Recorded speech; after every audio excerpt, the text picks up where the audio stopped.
Bonjour chers amis et chers followers. Aujourd'hui je vais vous parler de la personne entière. Une personne est composée de 4 parties et ces 4 parties travaillent en harmonie permettant notre équilibre. Mais lorsque une des parties est souffrante, c'est la personne entière qui souffre. Maintenant, pourquoi nous devons connaître les 4 parties d'une personne entière? Nous allons l'utiliser pour beaucoup de choses, pour prévenir beaucoup de choses. Mais aujourd'hui, on va juste se focaliser sur les 4 parties d'une personne entière. Premièrement, nous avons le corps physique. C'est le corps que nous tous nous connaissons, qu'on nous a appris à l'école, la tête, les membres, le tronc et tout ça. C'est ça le corps physique.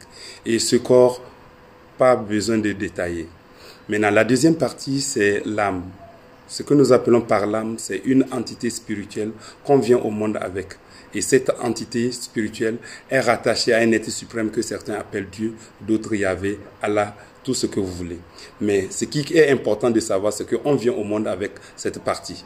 On ne la crée pas, on vient au monde avec. Et elle est constituée à notre niveau, au niveau de la science, de ce que nous appelons les pensées, les émotions. Et donc, vous comprenez que les émotions et les pensées peuvent influencer notre humeur, notre état d'âme, notre état mental. Maintenant, la troisième partie, c'est l'esprit. L'esprit, c'est la deuxième entité spirituelle qui est rattachée à un être suprême. Mais cette fois-ci, par rapport à l'âme, on ne vient pas au monde avec. C'est quelque chose qui est extérieur à nous. Donc, vous comprenez que l'esprit et l'âme, au niveau de la science, il y a une différence. Mais peut-être au niveau de la religion, certains les confondent.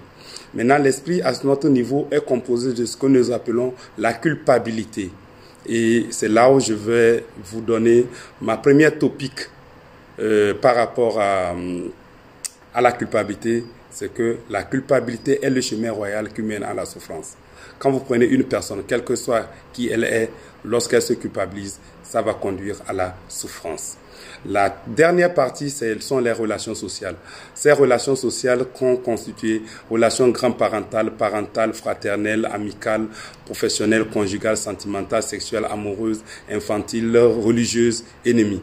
Donc, toutes ces relations peuvent entraîner une souffrance. Et la souffrance n'est pas forcément dans l'absence d'une relation. L'absence ou la présence d'une relation peut entraîner une souffrance. Et cette souffrance peut être liée au fait que la relation n'existe pas, par exemple, relation enfant-parent n'existe pas, ou la relation existe mais est de mauvaise qualité et peut entraîner la souffrance. Et tout ce fonctionnement, lorsqu'il y a souffrance à un niveau donné des 4 parties, c'est la personne entière qui souffre. Et aujourd'hui, je vous dis au revoir. Je reviendrai pour vous